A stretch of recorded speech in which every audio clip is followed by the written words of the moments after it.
Hey everybody, this is Dave Gleason. I'm head coach here at Athletic Revolution in Pembroke, Massachusetts, just south of Boston.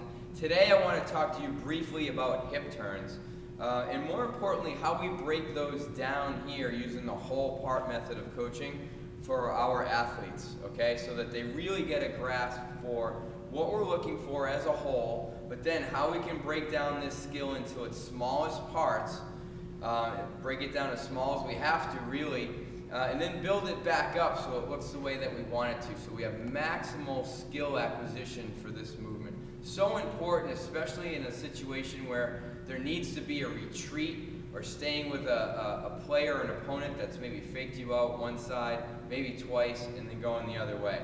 You know, with that said, I have to say Dave Jack does a great job explaining why we need disassociation with our hip turns. That meaning the shoulders are staying in one spot, then you've got that hip turn going, because if someone fakes me out here, I think they're going in this way and I get that nice hip turn and I'm ready to go. If I turn my shoulders, I'm dead. If they come back across this way, I've got to come all the way back around. Very slow movement, it's not effective, not efficient. Okay, but if I can concentrate on that disassociation, they come across me this way, boom, I'm still with them, then I can retreat and go, or I don't have to retreat because I'm still there. Okay, so what we'll do is we'll use a number system, 1, 2, 3. Okay, so we'll be in this position here with our athletes, and we just start and we break it down after we've shown them the whole. We're going to show them that hip turn and go. Okay, we're going to show them that. Next thing we're going to do is break it down to its smallest part, which is just the hip turn. We've seen these drills, especially in basketball, a lot, where it's here, right? Here. It's like a 45-degree hip turn right back to the middle. We'll actually slow that down a little bit. We have them facing us. On a count of 1, hip turn. We want to see that position. We want to get them used to being here, loaded, ready to go, or come back the other way. Okay? We'll do that for a certain number of repetitions on each side. For us, we don't go too much about 5 or 6 reps because we want it to be about up here and not so much about being systemically fatigued or fatigued in the lower extremities so that they're gassed, they can't pick up the skill. So sets of 5 with enough rest where they're ready to rock and roll for the next round. Depending on how they do there, we'll get to the next step, which is 2, and that's the go. Okay? We want them to break it down a little bit.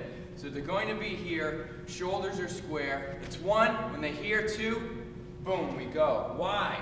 That way, when we hit the 1, if they're not in a good position, I'll say, okay guys, reset. Reset. 1, until I see everybody, no matter how many athletes I have, in a better position. In a better position. In a position that tells me, yeah, they're ready to go and make that hip turn.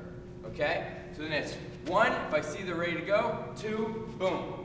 Now, we talked about that scenario briefly where what happens if a player makes a cut across, but it's actually a fake? Boom, they cut across me this way.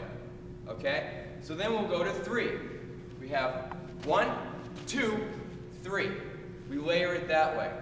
Then, once we see that the progression matches where their skill acquisition is, we'll let them go a little bit. We'll let them go again. Okay? Now it's more reactive, and I might just call out left or right. If I call out left, okay, I'm going to go this way, boom, and they just have to go. This way is right, boom, they have to go. So now they're back to the hole, and that's the important thing, right, is getting them back to the hole. How fast you get there, that's up to your athletes, okay? Remember that you cannot rush development. You cannot rush skill acquisition. So make sure you do the right thing. Break it down into its smallest part, as small as you have to go. Some of your kids might be ready to rock and roll, come here and then go. That's fine, but you don't know that until you've gone through these progressions, okay?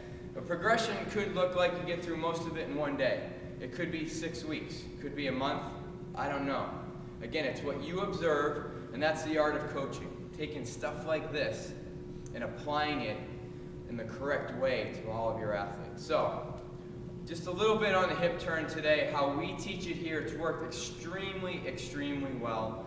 The progression actually ends up being pretty fast because they can just get it. They can just get it when it's broken down to its smallest parts, its simplest parts.